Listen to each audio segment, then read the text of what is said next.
Kita kan secara ya silakan. Oke. Kalau misalkan teman-teman baca Al-Quran, kita kan pasti sangat menemukan kita secara saintifik tuh tahu bahwa kita tuh punya 5 indera, katanya gitu. Ada indera penglihatan, indera pendengaran, indera pengecapan, indera penciuman, dan indera peraba. Ada itu kan. Nah, tapi ketika kita baca Al-Quran, kebanyakan yang paling banyak disebut adalah mata dan telinga.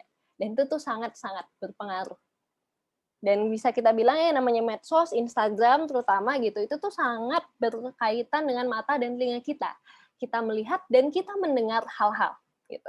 Nah, tapi ketika misalkan kita baca informasi mengenai Palestina gitu kan. Nah, karena dia terus diulang-ulang gitu, muncul tentang Palestina lagi, antara ada orang yang akhirnya mereka karena ini terus yang muncul informasinya dan dia pengen informasi lain, akhirnya dia bisa menghindari itu gitu dengan nyari hal yang lain lewat hashtag, atau ya karena ada visual terus berulang, akhirnya ada kan orang-orang yang merasa bahwa ngapain sih ngomongin Palestina terus gitu. Kayak loh, nggak gitu. Di satu hal, yang namanya medsos akhirnya membuat orang-orang tuh menyederhanakan permasalahan yang ada di dunia nyata. Misalkan kayak Palestina ya, gitu. Hanya karena si Palestina ini terus-terusan diangkat, dan itu dia harus diangkat. Karena memang dia adalah sebuah permasalahan besar, yang mana permasalahan itu belum berhenti, gitu. Tapi karena kita terus-terusan mendapatkan informasi yang banyak gitu dari media sosial, ada loh orang-orang yang sampai ngejulitin, kalau teman-teman tahu julid gitu, sampai ngejulitin bahwa ngapain sih ngomongin Palestina terus gitu, ngomongin yang lain kek gitu. Kayak lah nggak gitu lah, karena permasalahannya masih jalan ya makanya kita ngomongin itu terus gitu. Makanya itu memang harus terus di-up, karena kalau misalkan nggak kayak gitu orang tuh bakal lupa. Dan nanti akhirnya seolah-olah sesuatu masalah itu tuh nggak ada gitu. Masalah itu tuh nggak eksis karena dia tidak diomongin di media sosial. Dan itu terjadi teman-teman. Jadi aku sebelumnya megang amanah di BEM kampus, di BEM ITB, memang urusan komunikasi dan informasi, dan persepsi orang-orang kebanyakan adalah ketika itu nggak diomongin di medsos atau ketika itu nggak diangkat di medsos, itu nggak pernah terjadi. Seolah-olah kayak gitu. Jadi misalkan nih teman-teman sebagai teman-teman sebagai mahasiswa gitu ya, yang melakukan kegiatan, ketika kalian nggak meng-up kegiatan kalian di media sosial atau tidak menaikkan kegiatan kalian di media sosial, seolah-olah orang-orang tuh akan berpikir bahwa kalian tuh tidak melakukan itu gitu. Atau kegiatan itu tuh tidak pernah ada meskipun dia terjadi kayak gitu. Dan itu makin terjadi lagi di masa pandemi ini, di mana ya fact check reality mungkin beda ya antara di Medan sama di Jakarta, karena kalau misalkan di Jakarta Bandung itu meskipun orang-orang sudah banyak yang mulai ketemu dan lain sebagainya, tapi kan akhirnya kegiatan-kegiatan pun kebanyakan masih online ya. Ini pun teman-teman juga masih online. Sehingga kalau misalkan kegiatan kemahasiswaan kita yang tidak dilakukan secara online itu tuh tidak diangkat, maka mahasiswa-mahasiswa lainnya seolah-olah berpikir bahwa kita tuh nggak melakukan itu, kayak gitu. Dan akhirnya itu tuh jadi sesuatu yang aneh buat aku, karena akhirnya seolah-olah realita itu tuh pindah dari realita yang ada terjadi di dunia ini ke medsos. Ketika dia tidak diomongin di medsos, dia nggak terjadi gitu. Maka seberapa banyak orang yang akhirnya akan peduli, misalkan sekarang sedang peduli dengan Rohingya, dengan Uighur, ketika mereka tidak di-up dan tidak viral di media sosial. Itu kan ada sesuatu yang salah, ada persepsi yang salah di sana. Tapi agak sulit untuk untuk menghadapi permasalahan ini karena toh algoritma Instagram dan viralitas yang ada di Instagram dan medsos lainnya itu tuh sangat penting gitu, terutama di kehidupan medsos itu. Nah, dan karena dia visualnya terus berulang, dan kadang-kadang kalau misalkan kita ngelihat foto atau video itu kan bisa di-crop suka hati orang ya, dan akhirnya realita yang ada akhirnya itu tuh bisa dibingkai gitu. Seolah-olah itu tuh bisa distruktur ulang, direkonstruksi lagi kayak gitu. Sehingga hal-hal ini tuh sangat rentan untuk membuat kita sebagai manusia, sebagai hamba Allah yang diciptakan untuk punya kemampuan dalam memikirkan apa itu yang baik, apa itu yang benar. apa ya, potensi kebijaksanaan yang harus terus kita pertajam gitu. Tapi kadang-kadang media sosial tidak membolehkan kita untuk melakukan itu. Karena itulah si hal-hal ini ya, akhirnya apa ya, akhirnya kita jadi tidak tajam aja, kita tidak bijaksana dalam melihat apa yang benar dan apa yang salah, dan kita jadi kekurangan apa ya, kekurangan kemampuan untuk menilai gitu. Apa sih yang baik? Apa sih yang buruk? Apa yang benar? Apa yang salah? Gitu. Nah, ada juga kasus lainnya di mana mata kita melihat tapi hatinya nggak berfungsi. Kalau misalkan di ajaran Islam, yang namanya hati, ada ya sunnahnya ya, yang namanya hati itu adalah center, pusat dari Islam gitu, pusat dari manusia itu sendiri. Ketika hatinya bersih, maka insya Allah apa yang diniatkan olehnya, apa yang diucapkan olehnya, apa yang ditindak dan dilakukan oleh seorang manusia, itu insya Allah juga baik. Nah, tapi di media sosial sekarang, mata kita tuh melihat tragedi-tragedi yang terjadi di dunia, tapi hati kita nggak berfungsi. Kita merasa mati rasa atas hal itu. Makanya bisa-bisanya ada manusia yang bilang bahwa ngapain sih ngomongin Palestina, itu lagi, itu lagi. Itu mata mereka melihat, tapi hati mereka nggak berfungsi. Dan ada permasalahan media sosial karena orang-orang tuh ingin melihat sesuatu, dan karena kita kan TikTok, Instagram, Twitter itu kan endless ya, dimana kita bisa scrolling terus dan seolah-olah tidak ada akhirnya kayak gitu. Nah karena sifatnya seperti itu, karena kita punya mindset ketika kita mengakses media sosial, mindset kita adalah oke, next, what, apalagi setelah ini, apalagi gitu. Makanya ketika yang muncul itu lagi, kita merasa bosan dan akhirnya mati hati kita dalam merasa. Kalaupun dia masih hidup, itu tuh akhirnya jadi sementara. Kita pertama-tama ngelihat konten Palestina, terus kita merasa sedih. Kemudian kita scroll lagi, kita ngeliat video kucing lucu misalkan, atau video entah apalah lawakan gitu, terus berubah perasaan kita. Dari yang tadi kita sedih, kemudian kita tertawa. Terus lupa lah kita dengan permasalahan Palestina, lupa kita dengan permasalahan Uighur dan kawan-kawannya, kayak gitu. Media sosial akhirnya melatih kita untuk merasakan suatu hal dengan sementara, dan kita terbiasa dengan kesementaraan itu gitu.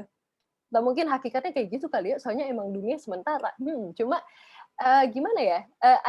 Akhirnya itu tuh membuat orang-orang tidak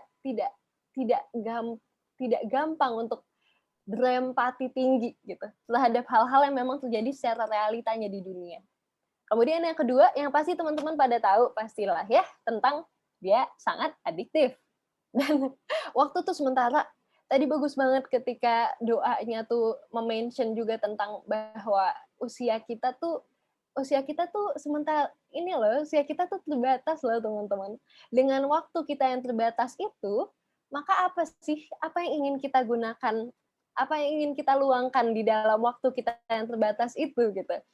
Aku tadi baru aja aku meluangkan waktuku dengan scrolling Instagram dan aku merasa bahwa oh ya Allah, buang-buang waktu banget.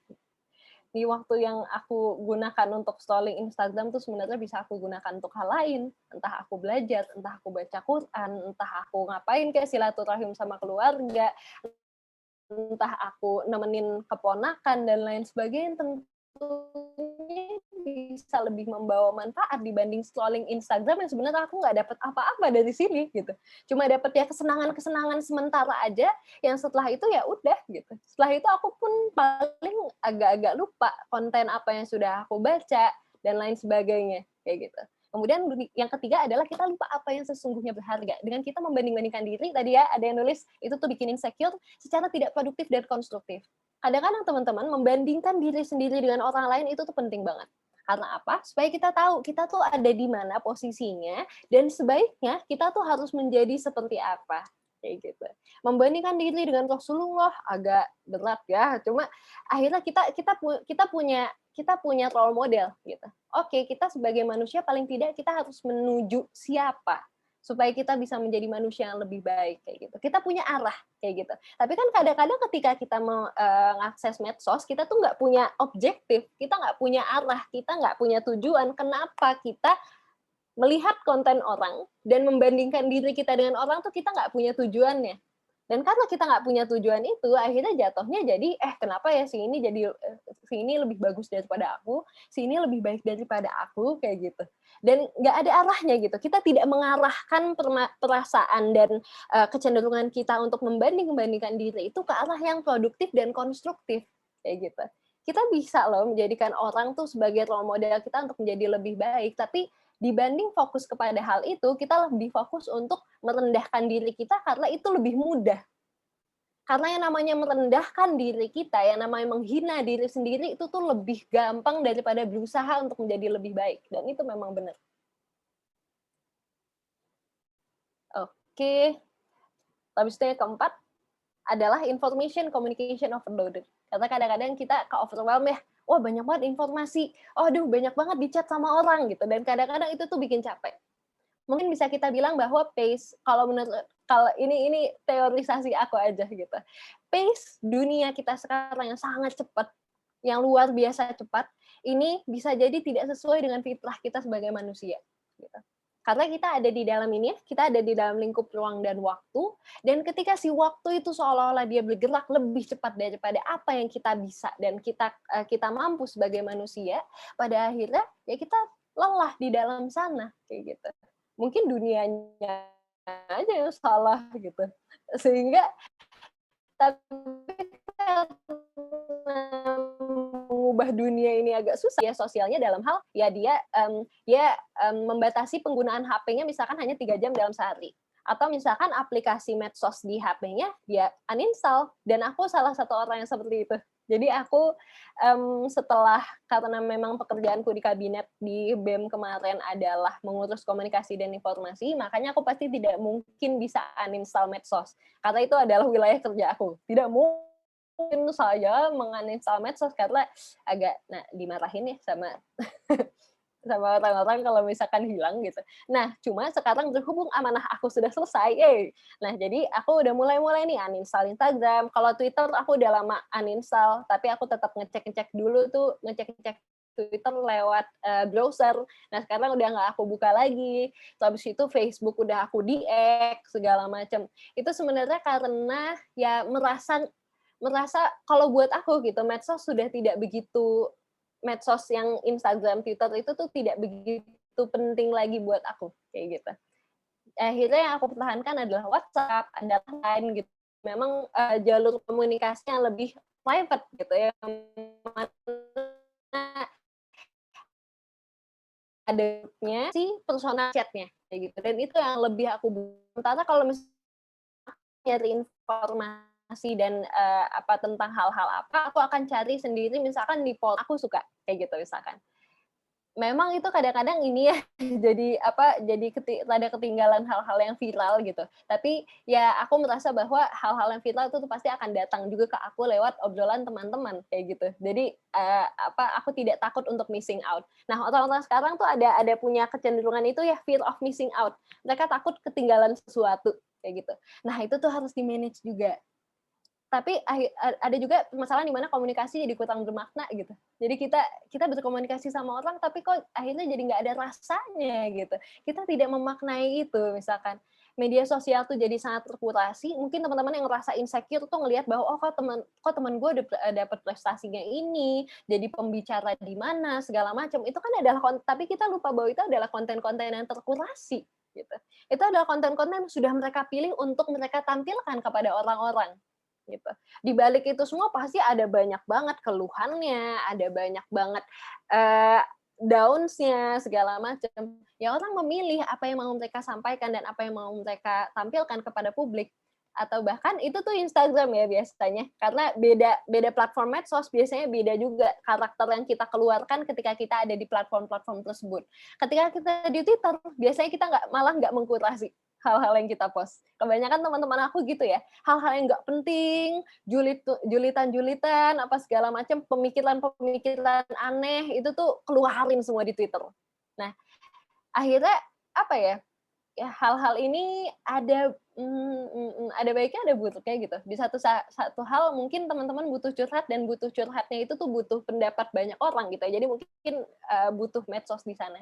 Cuma akhirnya kita jarang juga melihat apa sih yang kita butuhkan dari apa yang ingin kita keluarkan ini, kayak gitu.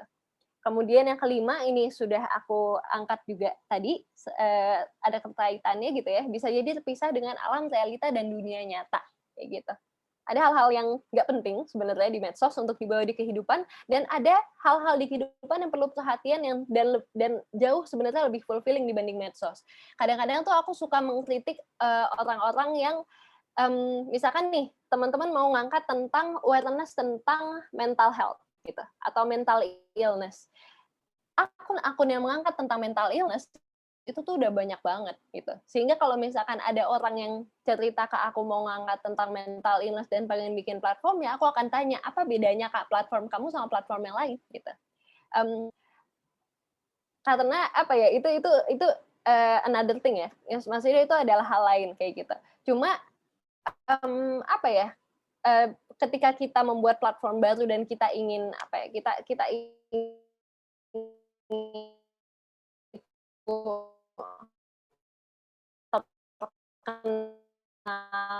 kita ingin itu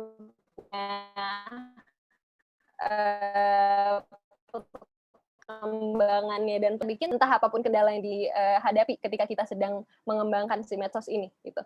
Tapi hal lainnya adalah ketika si akun tentang mental illness itu tuh sudah banyak, berarti orang yang mengangkat awareness tentang mental illness ini itu tuh sudah banyak juga. Meskipun memang harus selalu ada tambahan, maksudnya harus selalu diamplifikasi ya, karena tentang permasalahan mental illness ini tuh penting, tapi sudah banyak gitu. Dalam hal yang mengangkat awareness tuh sudah banyak. Sementara mengangkat awareness itu hanyalah salah satu hal dari apa yang harus diperjuangkan dari mental illness. Salah satunya adalah misalkan teman-teman nemenin teman-temannya temennya kalian gitu, temannya teman-teman untuk misalkan ke psikolog atau nemenin temannya teman-teman untuk nggak merasa kesepian misalkan kayak gitu. Jangan sampai kita sibuk di medsos ngomongin ini itu, tapi kita nggak melakukan itu di dunia nyata. Agak miss juga ya gitu. Akhirnya jadi cuma talk tapi nggak walk, cuma bicara doang tapi nggak melakukan kayak gitu. Dan itu sayang banget. Kemudian yang keenam, ya merusak hak yang diberikan Allah untuk menjaga privasi dan pengalaman merasakan kondisi khusyuk dan tumaninah. Jadi kadang-kadang ada orang yang suka oversharing ya, hatinya jadi nggak tenang. Dan yang paling mau aku highlight dan akan aku omongin setelah ini adalah bagaimana kita terlalu peduli dengan persepsi dan apa yang dipikirkan oleh orang lain. Apa yang dipikirkan oleh dunia ini dibanding apa yang diminta oleh Allah dari kita. Kayak gitu. Sip. Aku punya waktu sampai kapan ya, teman-teman? Aku kalau ngomong suka bablas gitu, jadi agak berbahaya kalau misalkan aku dibiarkan bicara. 12 tadi kan rencana tadi pengen nanya, cuman kakak dulu jelasin lah. Oke, sip. Oh, mau langsung nanya? Boleh. Sok. Enggak, kan tadi kan belum selesai poin-poinnya. Kalau udah selesai disampaikan, aku mau bertanya, Kak. Oh iya, boleh. Ini sebenarnya poin-poinnya tuh masih banyak, tapi itu kurang lebih adalah yang kekurangan-kurangannya. Mungkin ada 2 lagi ya, nggak apa-apa. Lanjut, Kak. Oke, siap. Oke, teman-teman. Hal lain dari media sosial adalah tentang aku, dan aku. Dalam hal yang sering kita lihat ada banyak tipe manusia gitu. Ada orang yang lebih suka nge-share tentang hal-hal yang memang dia misalkan tentang isu Palestina, tentang isu apa gitu dibanding nge-share dirinya sendiri. Cuma memang dan paling orang minat gitu adalah tentang diri kita sendiri. Dan biasanya ketika kita ngomong dan ketika kita nulis tentang suatu, kita akan ngangkat tentang aku, dan aku. Menurut aku kayak gini, aku merasa seperti ini, aku berpikir seperti ini. Meskipun di satu sisi memang dunianya tuh mendukung yang namanya individual seperti itu ya. Memang dan di dalam Islam sendiri pun kita seimbang antara menghargai individu dan menghargai manusia sebagai makhluk komunal kayak gitu. Cuma memang karena individu ini tuh benar-benar ditekankan di dalam dunia kita gitu, yang mana kita tuh pengen segala sesuatu benar-benar personalized gitu. Jadi dalam hal misalkan suatu perusahaan memberikan pelayanan terhadap kepada kita, kita ingin pelayanan itu tuh sesuai dengan kebutuhan dan minat kita dan keinginan kita yang bisa jadi berbeda dengan kebutuhan dan keinginan orang-orang lainnya. Itu tuh personalized kayak gitu. Dan karena kita di nurture, kita dibudayakan, ini terutama kuat banget dan kerasa banget di kota-kota besar ya. Yang namanya individual gitu. Pada akhirnya ya dunia kita kebanyakan adalah tentang aku dan aku kayak gitu. Dan kita bisa bilang bahwa sebenarnya manusia tuh memang fitrahnya egois gitu. Memang fitrahnya tuh aku gitu. Fitrahnya adalah aku dan aku. Tapi karena kita tahu bahwa manusia tuh seperti ini, bahwa manusia tuh punya kecenderungan ini, kita harus paham aku tuh siapa gitu. Ada video yang sangat menarik yang ngomongin tentang seeking status. Jadi kita kebanyakan kita melakukan kegiatan, kita ngepost di medsos segala macam, sadar ataupun enggak gitu. Kadang-kadang kita seringkali tujuan kita adalah tentang seeking status. Kita mencari status. Kita mencari update status kan ya sama kan ya, kayak ya kenapa istilah itu update status gitu ya, karena kita sedang mencari status itu kayak gitu. Di mana ketika ada Syekh Abdul Hakim Murad, kalau misalkan teman-teman ada yang pernah nonton di YouTube bisa dicari Syekh Abdul Hakim Murad seeking status.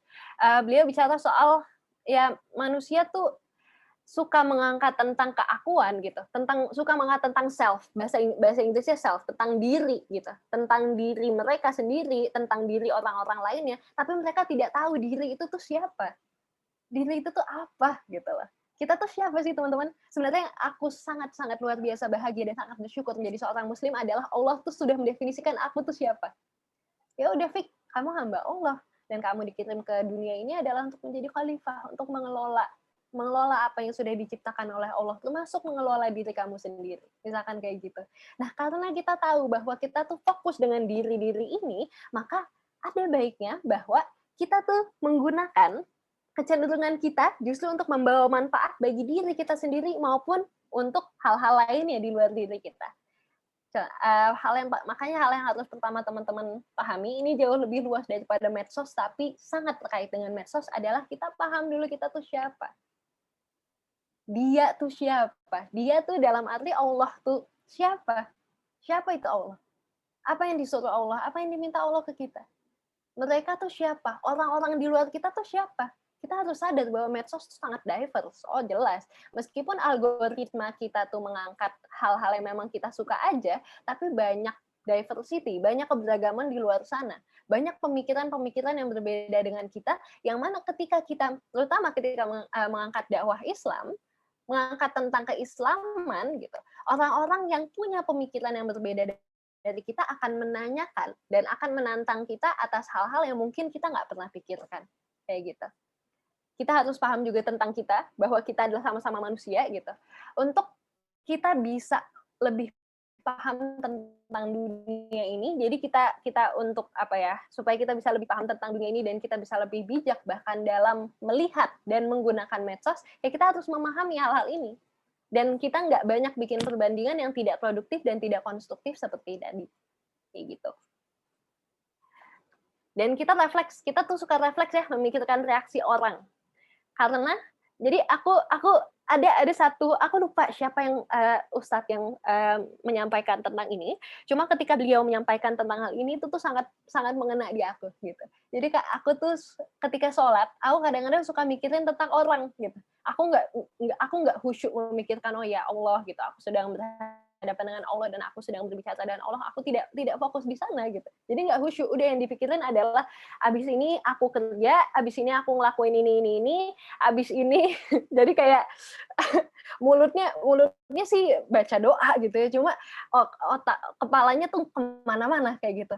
Dan Ustadz tuh bilang kalau misalkan kamu ketika sholat tuh yang kamu pikirin adalah kerjaan kamu, yang kamu pikirkan adalah orang-orang, yang kamu pikirkan adalah reaksi orang, kamu pikirkan adalah dunia, ya mungkin karena sebenarnya yang di dalam waktu di luar sholat kamu, yang selalu ada di pikiran kamu adalah tentang orang, kerjaan, dan tentang dunia kamu, gitu. Makanya jadi ketika kamu bawa itu ke sholat, kamu nggak memikirkan tentang akhirat, kamu nggak memikirkan tentang Allah, kamu nggak memikirkan tentang apa, yang kamu pikirkan adalah yang dunia dan dunia dan dunia gitu. Dan aku benar-benar merasa kayak benar banget gitu. Karena apa mayoritas waktuku ketika benar-benar lagi intens kerja adalah tentang ya udah habis ini ngapain kerjanya kayak gitu. Sehingga benar-benar tidak seimbang lah hidupnya. Meskipun aku masih sholat, meskipun masih baca Quran, tapi pikirannya tuh nggak ke sana gitu. Karena aku tidak menjadikan akhirat, tidak menjadikan Allah itu tuh sebagai top of mind. Meskipun memang di Islam tuh kita diberikan keseimbangan ya gitu. Ada urusan dunia yang memang harus kita pikirkan dan ada urusan akhirat yang jelas menjadi tujuan kita kayak gitu. Jadi aku sebenarnya pengen ngajak teman-teman, tapi mungkin teman-teman sudah lebih baik daripada aku untuk menjadikan top of mind kita tuh sama-sama gini. Kalau misalkan kita menjadikan Allah sebagai top of mind kita menjadikan Islam sebagai top of mind kita, maka ketika kita masuk ke sebuah platform, misalkan media sosial, yang akan menjadi pikiran pertama kita adalah Allah dan Islamnya, gitu. Jadi ketika kita pengen ngepost sesuatu, ketika kita pengen ngapain apapun itu di media sosial, ketika kita menerima suatu informasi, filter pertama kita adalah Allah tuh seneng nggak ya sama informasi ini? Apa sih yang dimaksud kalau misalkan ada suatu kejadian kayak gini, Allah tuh pengen menyampaikan apa sih kayak gitu. Kenapa harus kayak gini ya di Islam? Kenapa kalau misalkan orang lain tuh ngomong kayak gitu, tapi di Islam nggak boleh kayak gitu misalkan. Nah, ini tuh bisa menjadi sangat apa ya? Bisa menjadi Islam dan pikiran tentang Allah ini sangat bisa menjadi filter kita dalam menghadapi hal-hal yang buruk, terutama yang ada di media sosial, dan bijak juga dalam menghadapi hal-hal baik gitu. Jangan sampai kita ke-overwhelm dengan hal-hal baik yang akan aku omongin nanti gitu. Nah, tapi ilmu itu semulia-mulianya dalam Islam ya teman-teman. Jadi cari tahu, jangan lupa belajar dan cari tahu gitu. Karena mau gimana pun nih misalkan kita nanya ya apa ya dimaksud Allah sama itu, oh mungkin Allah kayak gini gitu. Dan itu kita mengambil kesimpulan itu tuh nggak pakai ilmu misalkan. Ya kita ngerasa-rasa aja, oh kayaknya Allah kayak gini deh gitu. Siapa Anda ya untuk masalahnya hanya tidak punya kapasitas sebenarnya untuk menerka-nerka atau intens gitu. Tapi kita bisa mereview hal-hal seperti ini misalnya yang diucapkan oleh Nabi dulu gitu. Kita bisa merefer ke Al-Qur'an.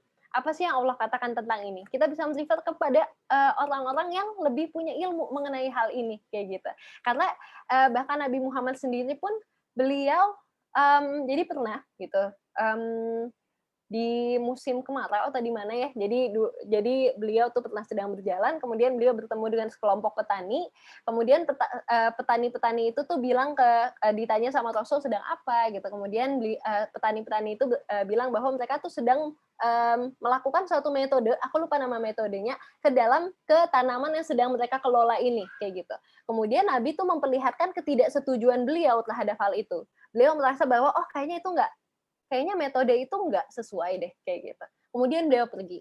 Nah, beberapa salah satu dari ya Rasul, kami sadar bahwa ketika kami memberitakan engkau mengenai si metode ini, engkau tidak gitu. Maka kami mengubah metode ini. Tapi pada hasil pertanian kami tuh tidak sesuai dengan harapan kayak gitu. Yang mana kalau misalkan mereka itu mempertahankan metode yang memang sudah mereka lakukan, itu tuh insya Allah si hasil dari pertaniannya justru lebih bagus kayak gitu. Kemudian Nabi tuh bilang bahwa aku tuh hanya menunjukkan opini aja kayak gitu. Dalam hal Nabi tuh mengatakan saat itu Nabi mengakui dan menyatakan bahwa ada hal-hal yang memang aku tuh tidak lebih expertise di sana kayak gitu. Jadi dalam hal kita harus membedakan gitu ya. Maksud dalam hal si petani-petani ini sangat baik gitu. Mereka ingin menyenangkan Nabi gitu. Dalam hal setuju dengan pendapat Nabi gitu. Tapi ada hal-hal yang akhirnya mereka lebih expertise di sana gitu. Dan Nabi tuh hanya jadi ada posisi Nabi gitu sebagai manusia biasa dan sebagai rasul kayak gitu. Jadi ada hal-hal yang akhirnya harus kita coba untuk mencari untuk mencari ilmunya lagi kayak gitu, dan kita harus bisa membedakan yang mana yang sebenarnya lebih bijak dan mana yang lebih benar kayak gitu. Mengikuti Nabi iya jelas kayak gitu. Ada banyak keahlian Nabi juga kan ya gitu. Tapi ada banyak cerita juga di mana Nabi itu memberikan pertimbangan-pertimbangan, tapi memang harus di wilayah-wilayah expertise-nya jauh lebih mendalam dan spesifik, misalkan kayak pertanian atau hal-hal segala macam, itu tuh yang bisa kita refer ke memang orang yang punya basis ilmunya di sana kayak gitu. Yep. Boleh. Ada yang mau nanya tadi ya? Ini kita udah masuk ke tentang permasalahan positif.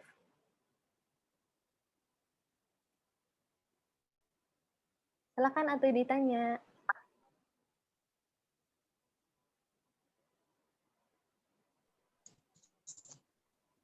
Apakah jadi? Siapa? Udah ada, Kak? Saya? Ya, Ripa. Ini yang lain dulu, Kak. Takutnya ada yang tanya. Kak, informasi nanti sesi tanya jawab ada waktunya, Kak. Nanti di akhir ya. Sebenarnya aku memperbolehkan si pertanyaan yang di pertengahan ini karena siapa tahu benar-benar ada urgent ya kayak gitu. Cuma Ripal pengen tanya sekarang atau nanti di akhir aja? Sekarang aja, Kak, karena kan bentar lagi juga lagi. Ada kan pertanyaan yang menyangkut tentang tadi, Kak. Ya, silakan. Tapi Kakak ke Bennett apa gimana, Kak, itu? Kakak Bennett sendiri atau ke Bennett dari pihak provider Facebook? FB. Gimana tuh Bennett? FB, soal FB tadi. Kan sekarang lagi musimnya kita posting-posting tentang peperangan di Palestina kan. Atau posting tentang hal yang berbau dengan kisruh menyangkut tentang Indonesia atau apa. Kadang kan suka ada pembatasan media gitu, Kak. Pembatasan Facebook. Nah ini, pendapat Kakak tentang pembatasan Facebook ini, kita dibatasi secara total itu akan terus-menerus pembatasannya atau hanya sementara? Sebenarnya ya aku tuh tidak begitu mengikuti isu ini gitu sih, karena aku udah lama nggak pakai Facebook. Jadi sebenarnya kondisi di Facebook tuh kayak gimana ya, Pak? Pembatasan tuh maksudnya apakah si pemerintahnya membatasi atau si platform Facebook-nya itu membatasi pembicaraan mengenai Palestina? Kalau masalah soal itu memang iya dibatasi, tidak ada soal informasi-informasi kecuali kawan-kawan sendiri ya, Kak, gitu. Kadang informasi yang kawan sendiri share ke Facebook itu kadang tidak bisa dilihat gitu oleh orang lain karena mungkin karena pembatasan itu sendiri. Ini mungkin karena aku nggak begitu update Facebook, jadi sebenarnya aku paham ya fitur-fiturnya Facebook itu seperti apa. Tapi biasanya kalau misalkan kita nge-share sesuatu kan ada pilihannya ya, itu mau di-share ke publik, mau di-share ke friends aja, atau di-share ke orang-orang yang spesifik tertentu kayak gitu. Nah ini pertanyaannya untuk teman-teman yang menggunakan Facebook ya, kalau misalkan kalian nge-post sesuatu itu tuh ada pilihannya nggak? Apakah ngepost to public atau ngepost to friends aja atau ngepost kayak gimana, atau pembatasan itu tuh berkaitan dengan si teknis ini gitu, di mana public tuh nggak boleh gitu, pada akhirnya ya cuma dibatasi ke friends doang. Gimana, Pal? Biasanya sih, Kak, yang berbau dengan politik ini suka dilarang juga, Kak. Okay. Apalagi yang berkaitan Islam ini kadang dibatasi, Kak. Oke. Nah, sebenarnya butuh data terkait hal itu. Karena kadang-kadang kita bisa ngomong rasa ya gitu, kayak oh ini kayaknya dibatasi deh gini segala macam, tapi kayaknya harus berbasis data juga. Yang macam segala macam. Tapi membuat itu tuh nggak apa-apa gitu. Nah tapi karena aku tidak main Facebook, ini maaf ya Val ya, karena sebenarnya keterbatasan kapasitas aku menjawab adalah karena aku tidak tahu medan, tidak mengalami langsung si medannya itu sendiri gitu. Karena yang aku alami itu tuh Instagram. Jadi dan di Instagram aku merasa nggak mendapatkan pembatasan, kecuali ada kasus-kasus di mana beberapa orang itu tuh postingannya dihapus atau postingannya tuh di-delete atau postingannya tuh di-ban segala macam. Nah, itu tuh kalau misalkan kasusnya seperti itu, aku rasa ya pasti ada permainan di baliknya gitu. Yang mana kalau misalkan mau menanggulangi hal itu adalah ya terus-terusan secara konsisten ngupload aja tentang hal itu kayak gitu. Itu biasanya si fighting yang perjuangan dilakukan oleh orang-orang ketika kontennya dihapuskan adalah itu gitu. Terus nge-share, terus di-share, terus apa segala macam. Nah, tapi kalau misalkan mau komen kepada platformnya gitu ya itu basisnya ya hati yang korup aja gitu. Dalam hal bukan aja ya, tapi ya emang orang jahat aja dalam hal-hal seperti ini yang mereka membatasi itu. Mungkin ada suatu hal yang preventif juga ya dalam hal menanggulangi misinformasi dan disinformasi. Tapi kalau misalkan kontennya ada tentang mengangkat kebenaran, ya sesimpel nggak bisa aja sih, nggak boleh kalau misalkan kayak gitu. Tapi cara memperjuangkannya adalah ya terus ngangkat lagi, share lagi. Ini karena, aduh maaf banget ya, kadang nggak tahu kalau Facebook tuh kendalanya secara teknisnya benar-benar seperti apa, Pak? Secara teknisnya sih masalah publik itu ya Kak. Kadang kan kita bikin story Facebook itu kan suka ketahuan share-share yang memang tidak pantas untuk dilihat. Ya maksudnya bukan arti dalam tanda kutip contoh peperangan gitu kan. Kemarin peperangan di Palestina itu kan menurut Facebook katanya tidak pantas untuk dilihat. Ada darah segala macam. Itu patut untuk media Islam itu patut untuk diberikan komentar ataupun ya diviralkan gitu. Ya. Kadang-kadang, nah itu tuh ada kaitannya lebih ke permasalahan mungkin ya. Ini lebih ke permasalahan picture atau visual gitu, bahwa visual-visual yang memang lebih itu kan visual yang triggering sebenarnya. Peperangan itu. Ada orang-orang yang ketika mereka menonton itu tuh mereka trigger dan mereka mungkin bisa merasakan anxiety segala macam itu permasalahan mental illness. Ada orang PTSD segala macam yang memang post trauma disorder setelah peperangan, sehingga ketika mereka diberikan tontonan yang peperangan itu tuh bisa memicu memori mereka akan peperangan yang sebelumnya sudah mereka rasakan kayak gitu. Itu tuh makanya itu tuh dianggap sebagai harmful content, bisa menjadi harmful content adalah karena ada risiko-risiko menjadi seperti itu kayak gitu. Dan masalahnya ketika dia di-post di medsos kan kita nggak tahu pada akhirnya postingan ini tuh akan sampai ke orang yang seperti apa kayak gitu. Nah itu tuh sebenarnya kalau aku sih ngelihatnya itu adalah salah satu permasalahan yang nge-prevent gitu, bahwa tontonan-tontonan dengan misalkan darah segala macam itu tuh harus dikasih warning. Karena kalau misalnya di Instagram kan ada warningnya juga ya. Jadi kalau sebelum kita ngelihat si fotonya atau videonya itu tuh dikasih warning dulu, si foto atau videonya di blur, habis itu dikasih sensitive content kayak gitu. Nah itu tuh memang harus ada menurut aku. Oh gitu ya guys. Berarti harus kita tahu dulu cara share-nya. Iya, betul. Kita harus tahu dulu juga kita akan nge-share ke siapa segala macam dan harus dikasih warningnya juga ini akan sensitive content kayak gitu. Tapi kalau misalkan menurut Ripal ini penting, oh ya menurut aku itu juga penting untuk disebarkan karena itu realitanya. Tapi nggak semua orang bisa menonton hal seperti itu kayak gitu. Iya Kak, terima kasih Kak. Siap, terima kasih juga Ripal. Nice. Itu nice question banget karena memang berkaitan dengan apakah kita ketika kita nge-share sesuatu itu tuh bijaknya harus seperti apa kayak gitu. Nah, teman-teman ini mungkin terkait tentang positifnya ya gitu. Ini singkat aja, tapi pasti teman-teman sudah menemukan bahwa oh iya sebenarnya medsosnya ada banyak juga kok positifnya gitu. Dengan budaya medsos kita yang sudah terbangun, mau nggak mau ya karena kita tidak bisa kita hindari bahwa memang namanya medsos tuh sudah menjadi culture, sudah menjadi bagian dari kita, sudah menjadi bagian dari budaya kehidupan kita. Maka pilihannya antara tadi itu benar-benar meninggalkan, ini adalah opsi yang aku ambil gitu dengan aku meninggalkan Facebook, meninggalkan Twitter kayak gitu. Nah, cara lainnya adalah memberikan narasi alternatif gitu. Jadi narasi alternatif, jadi kita tidak bisa kita tidak bisa menghindari juga bahwa orang-orang tuh ngakak dan mereka butuh narasi yang benar, konsisten, membangun. Nah, kalau misalkan kita biarkan ya pada akhirnya narasi-narasi yang diangkat adalah narasi-narasi yang salah, yang menyesatkan, yang bisa jadi mengangkat ya yang jelek-jelek soal Islam ya gitu dan tidak ada counter naratifnya kayak gitu. Makanya akhirnya narasi apa ya, membangun narasi yang bagus, bikin akun-akun dakwah. Dulu tuh akun-akun dakwah di TikTok tuh diketawain gitu, karena dulu kan TikTok adalah platform buat joget-joget kan ya, tapi sekarang kan udah diverse banget yang namanya TikTok tuh, udah kayak Instagram tapi video yang bisa scrolling endless kayak gitu kan. Nah, sebenarnya ngebangun narasi yang dakwah dan narasi-narasi yang baik di konten di platform-platform yang banyak diakses oleh orang itu tuh penting kayak gitu. Sebenarnya untuk itu ada alternatif untuk memberikan yang memang sebenarnya dibutuhkan. Kalau misalkan metodenya adalah harus medsos, ya mungkin memang itulah, disitulah anggaplah medan perangnya.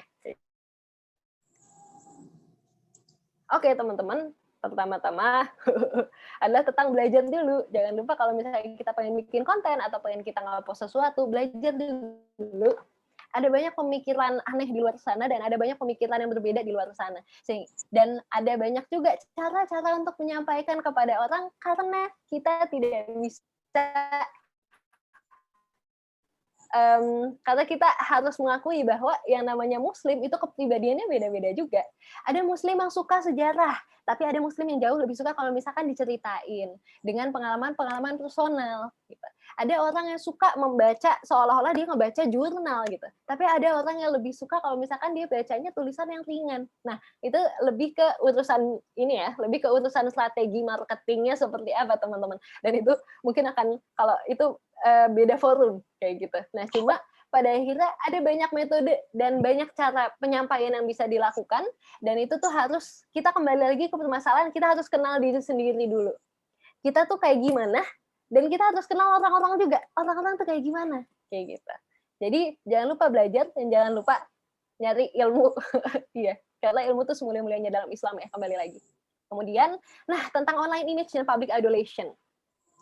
Sekarang kita kan banyak banget influencer deh, orang-orang yang diidolakan oleh orang lain, wah keren banget kakak ini, bla bla bla gitu. Nah, dan kadang-kadang itu tuh akan melit ke egoistik apa ya? Ketika tadi aku bilang aku judul presentasi ini adalah aku coret dan aku kayak gitu. Itu akan apa ya? Dan ketika bayangkan nih kita misalkan menuliskan konten dakwah kemudian kita terkenal misalkan. Lalu kita lupa akhirnya. Kita jadi suka lupa bahwa oh ya sebenarnya konten dakwah kita tuh buat Allah gitu. Bukan buat bikin diri kita terkenal, bukan supaya diri kita tuh punya pamor, bukan supaya kita seeking status lagi. Kita itu bukan buat itu gitu. Tapi kadang-kadang kita suka lupa. Aku pun juga gitu. Jadi kalau misalkan aku ngepost sesuatu, hal yang pertama aku pikirin adalah respons orang-orang seperti apa dan apakah orang-orang akan suka atau tidak gitu. Dan akhirnya aku seolah-olah membuat apa ya? Akhirnya jadi memikirkan banget tentang online image dan tentang public idolation ini gitu. Yang mana itu harus benar-benar harus dihati-hatiin kayak gitu. Nah, tapi kan sebenarnya punya nama tuh juga perlu kan ya, supaya dakwahnya semakin menyebar. Ketika kita ngelihat akun yang sudah centang biru, kemudian followersnya 270 something dengan konten dakwah yang oke, kita pasti akan merasa, oh iya ini orang tuh kredibel ya, ini orang tuh terpercaya, suka deh sama dia, kayak gitu. Nah, itu harus hati-hati banget. Karena ya, nanti akan aku bahas setelah ini. Karena ketenaran tuh perlu diseimbangkan dan dijaga dengan kerendahan hati juga gitu. Penyakit hati tuh paling berbahaya itu tuh sombong teman-teman. Dosa apa ya hal-hal yang dibuat oleh nafsu gitu. Orang yang melakukan sesuatu yang keliru karena nafsunya itu tuh lebih mudah untuk repent, lebih mudah untuk apa ya menyadari kesalahannya dan meminta maaf kepada Allah dibanding orang yang melakukan sesuatu karena dia sombong gitu. Iblis tuh sombong. Dia tuh tidak mau bersujud kepada Nabi Adam gitu, mengapresiasi Nabi Adam, dan hal yang dia katakan karena dia yang seperti itu, dia melakukan itu gitu, dia tuh tidak reflektif, dia tidak bilang karena kesalahanku lah aku melakukan ini gitu. Yang dia bilang di Al-Qur'an ada gitu, karena engkau menjadikan aku seperti ini. Dia menyalahkan Allah atas kesombongannya dia. Dia menyalahkan Allah atas hal keliru yang dia lakukan gitu. Itu tuh sombong namanya.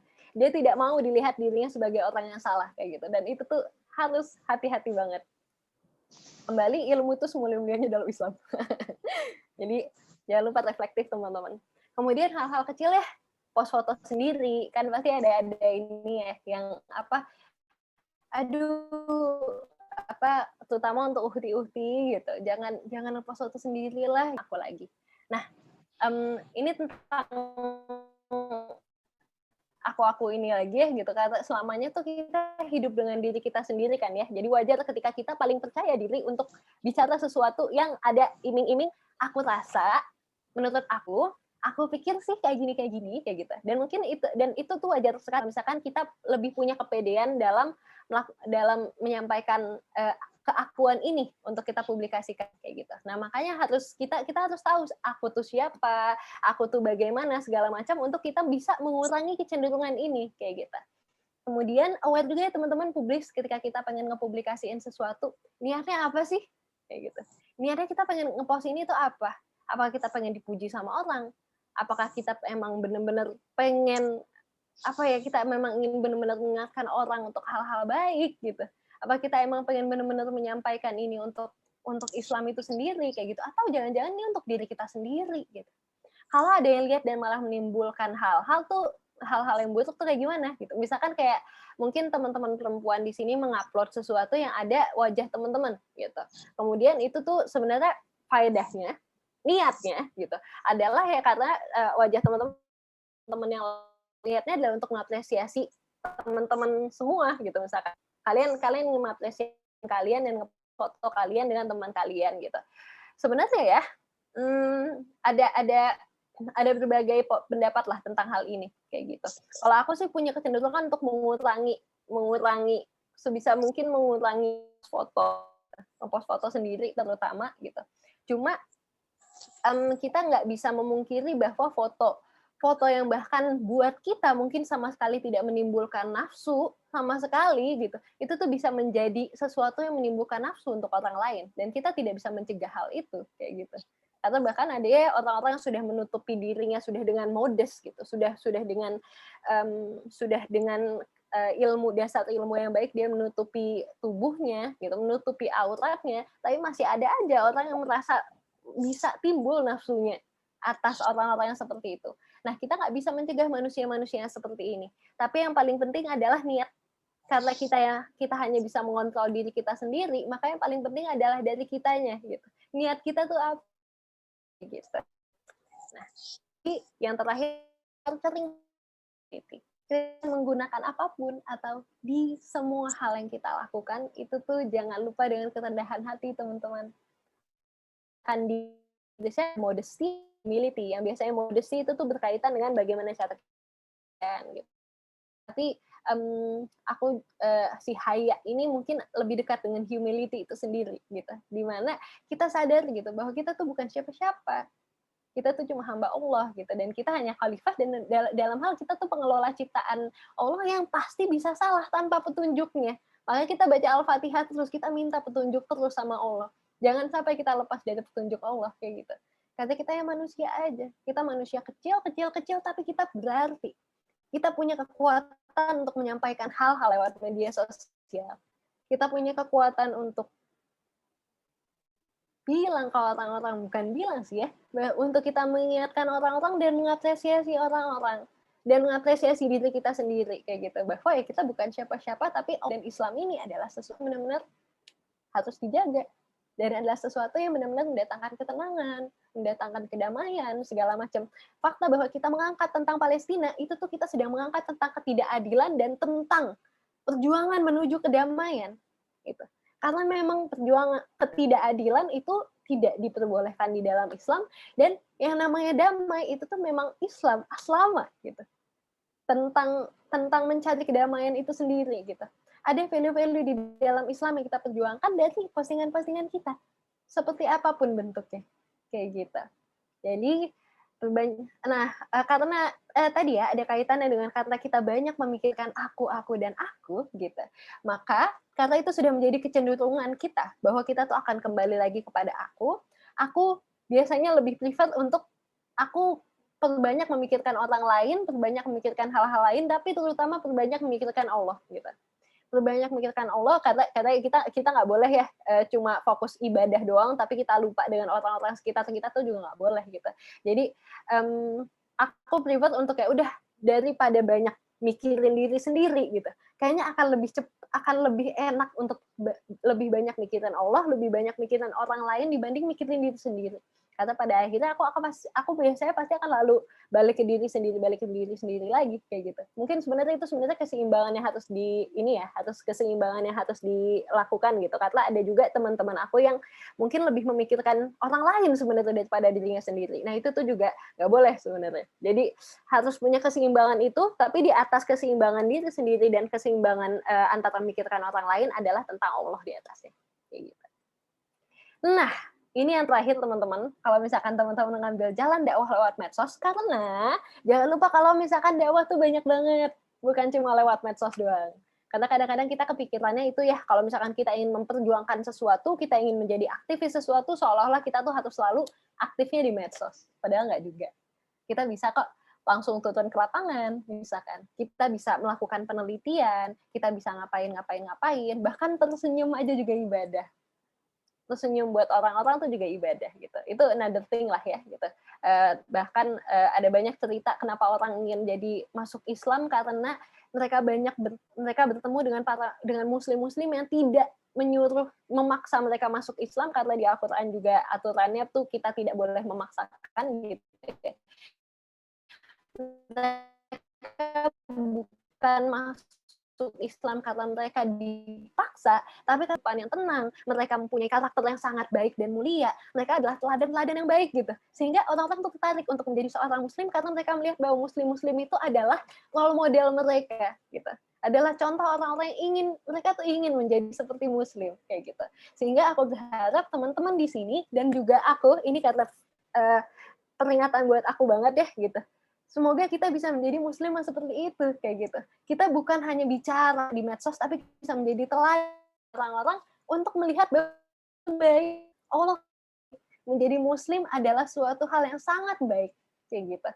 Nih, aku diingetin sama Ustadz Akmal, beliau bilang kalau orang lebih ingat kitanya daripada Allahnya, bisa dibilang dakwahnya gagal. Gitu.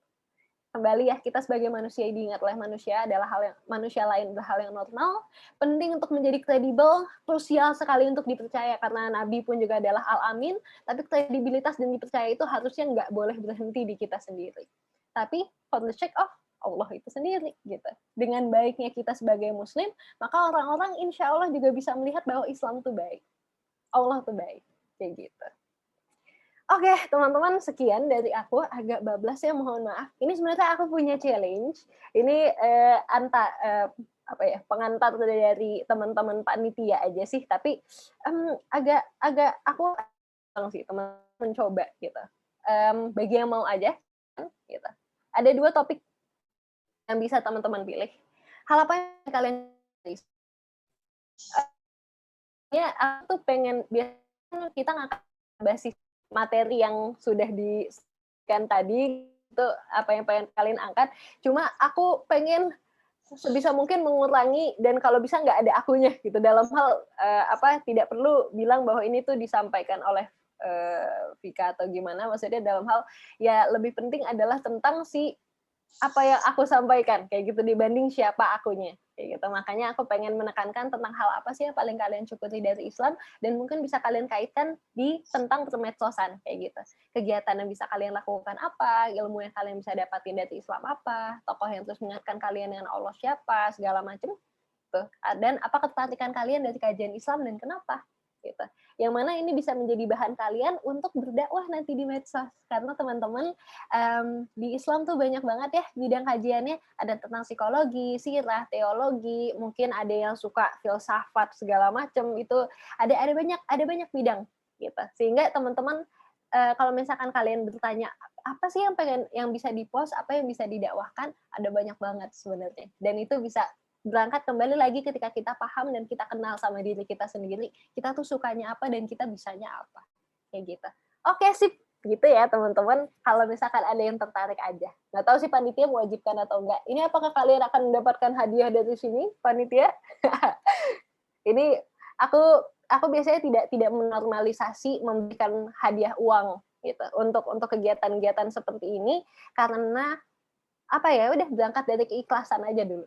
Kapan lagi kita disuruh apa ya diajarin untuk ikhlas gitu ketika kita adalah mahasiswa yang didorong-dorong untuk masuk ke industri kerja yang kita tahu bahwa akan kebanyakan yang kita pikirkan adalah tentang urusan finansial, baik dari sisi buruknya maupun sisi baiknya kayak gitu. Sip, gitu ya teman-teman. Terima kasih banyak. Kalau misalkan ada yang mau tanya, sok dipersilakan.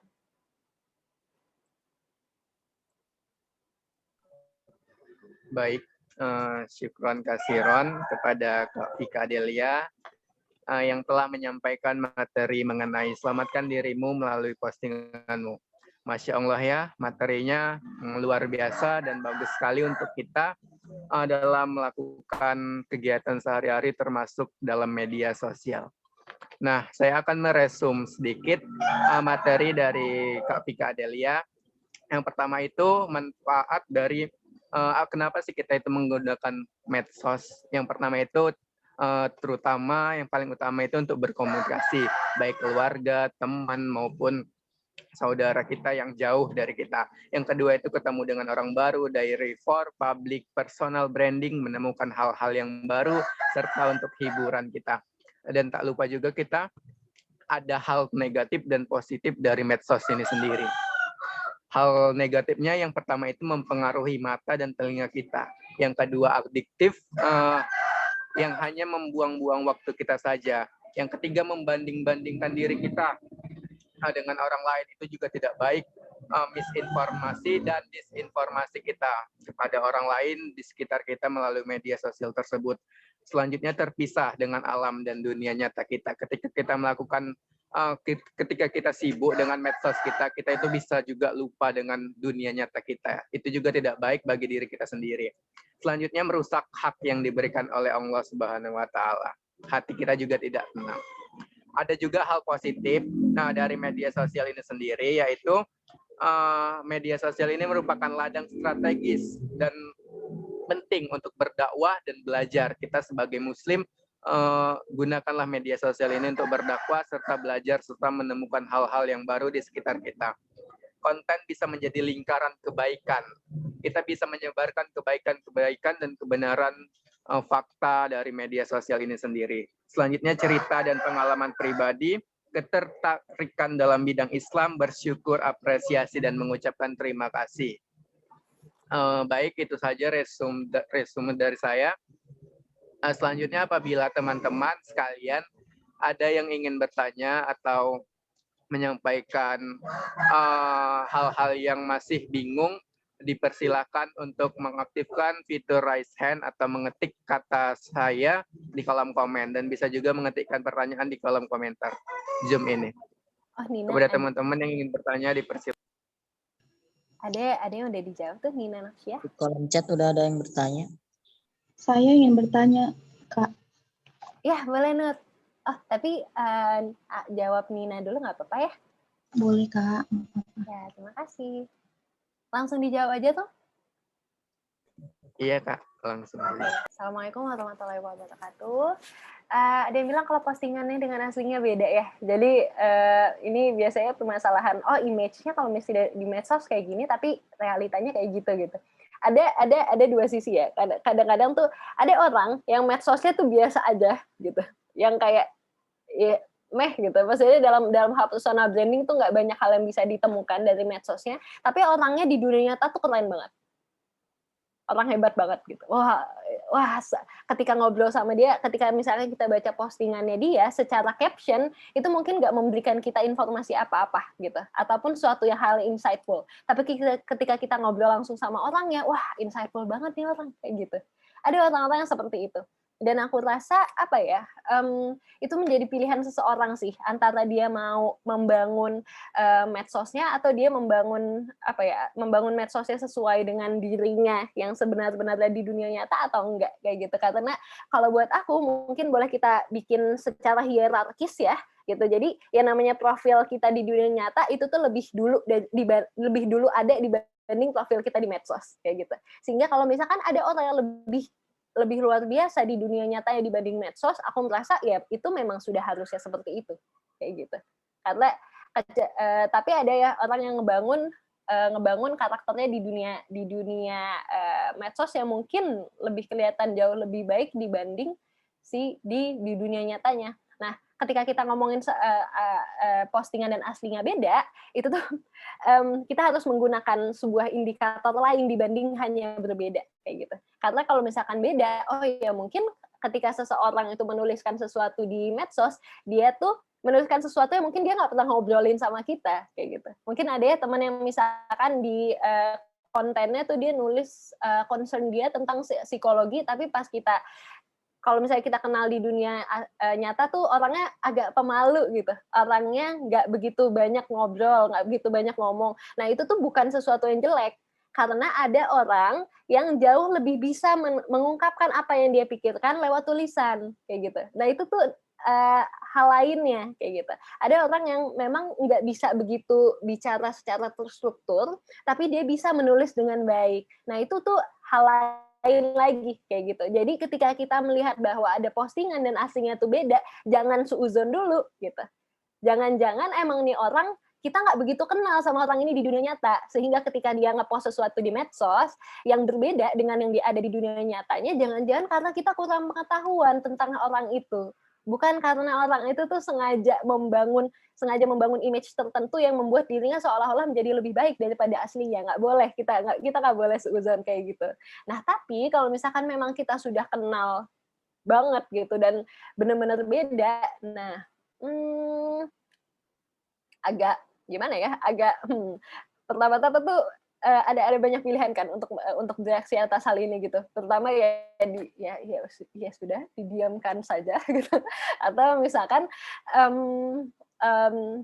ada kita ajak ngobrol atau minta orang lain ngobrol atau ya terutama ketika perbedaan yang dilakukan ini akhirnya membawa ke menzolimi orang lain misalkan itu tuh menzolimi orang lain. Nah, menzolimi orang lain inilah yang nggak boleh kita biarkan kayak gitu. Tapi kalau misalkan memang pada akhirnya ya itu nggak mendatangkan keburukan apa-apa, ya mau protes apa gitu guys. Ya mungkin emang kita kurang pengetahuan aja tentang orang ini.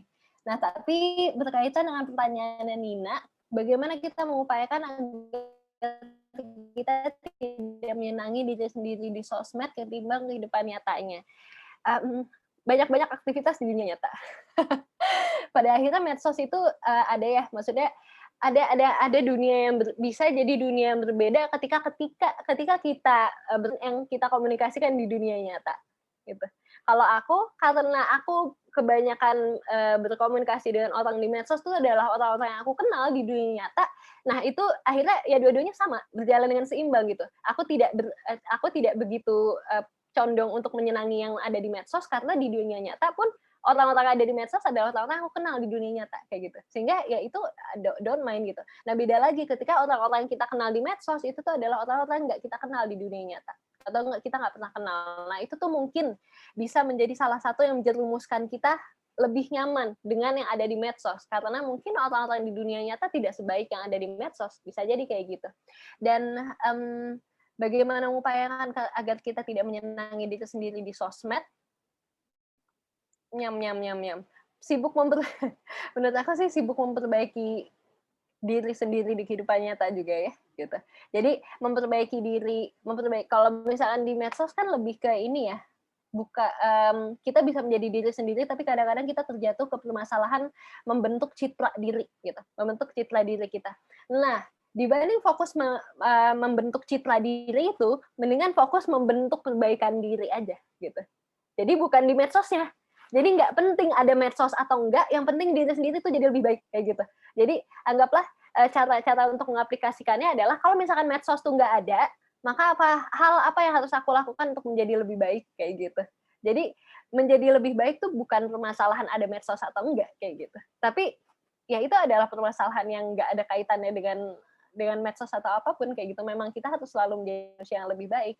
Nah, mungkin sih yang paling mendasarnya tuh bisa jadi kayak gitu ya, tidak menyenangi diri sendiri di sosmed ketimbang kehidupan nyata, ya kita fokusnya diri kita gitu, bukan diri kita di sosmed tapi diri kita secara keseluruhan, baik itu kita di dunia nyata maupun di sosmed kayak gitu. Apakah terjawab, Nina?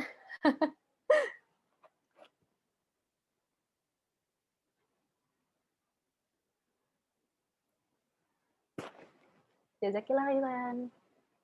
Sip, sudah.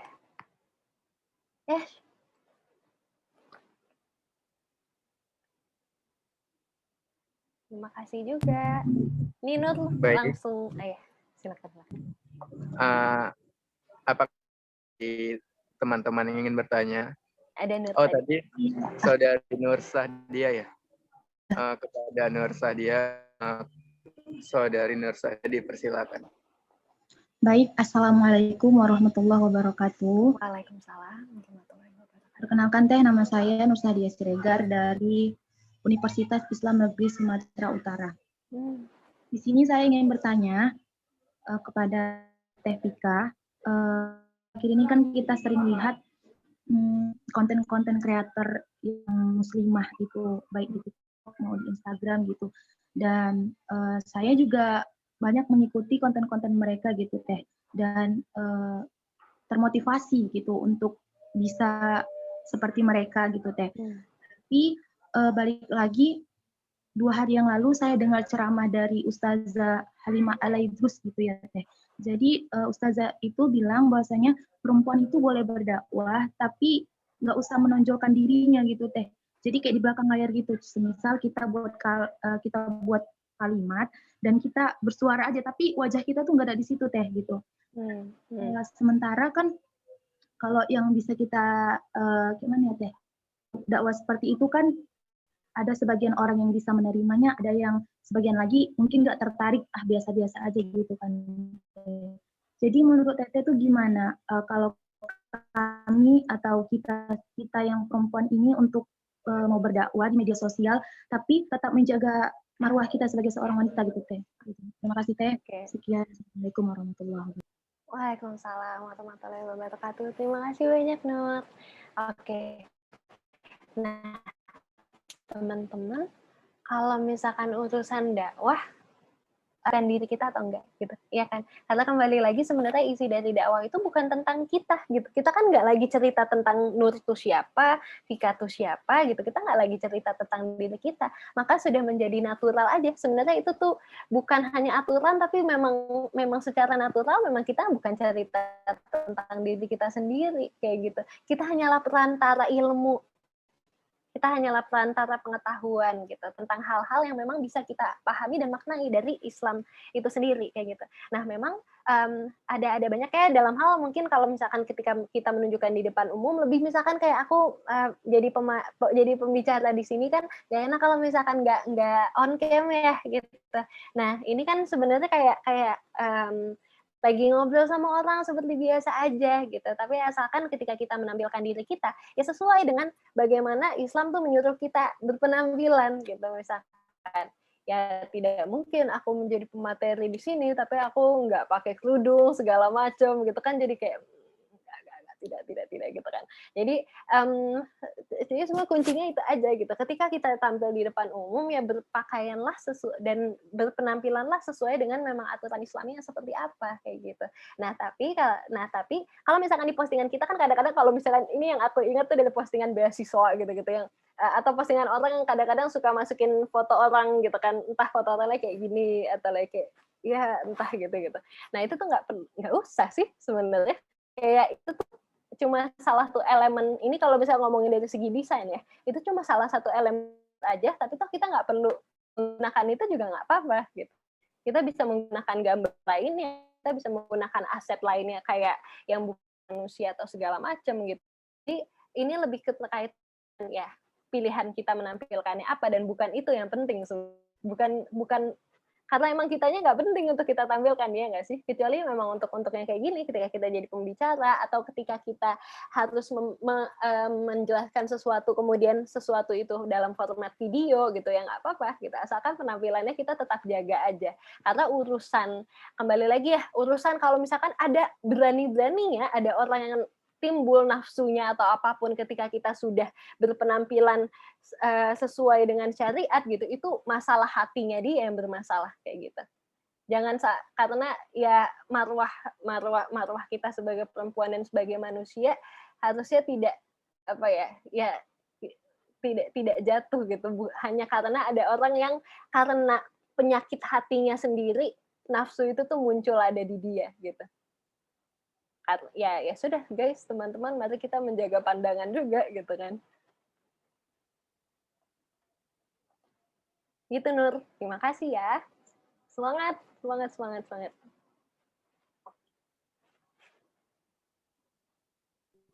Baik, terima kasih kepada Saudari Nur Sadia yang telah bertanya.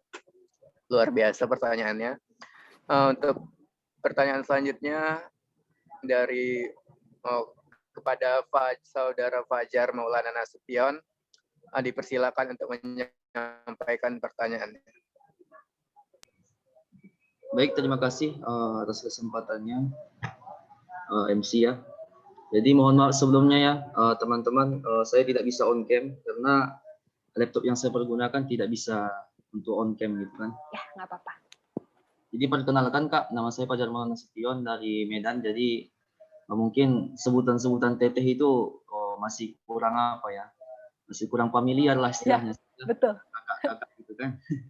Jadi tadi ada teman yang bertanya juga, bagaimana seorang yang introvert itu bisa pede di media sosial dalam berdakwah. Nice. Kemudian pertanyaan dari saya sendiri itu, jika dikronologikan antara kehidupan nyata dengan media sosial gitu kan, kehidupan nyata terkadang ada orang yang mengatakan tidak apa-apa seperti itu tampilannya, asalkan hatinya saja seperti itu kan. Hatinya yang penting gitu kan. Jadi jika dikronologikan media sosial gitu kan, tidak apa-apa postingan seperti itu, yang penting hatinya. Jadi bagaimana itu menurut kakak sendiri gitu kan? Oke, nice. Itu saja, Kak. Siap. Udah itu aja kan ya, Jar ya? Iya Kak, itu aja. Oke. Oh, bagus banget pertanyaannya. Karena yang kedua itu tuh penting banget, tapi yang pertama juga penting. Ada yang kalian percaya nggak kalau aku introvert?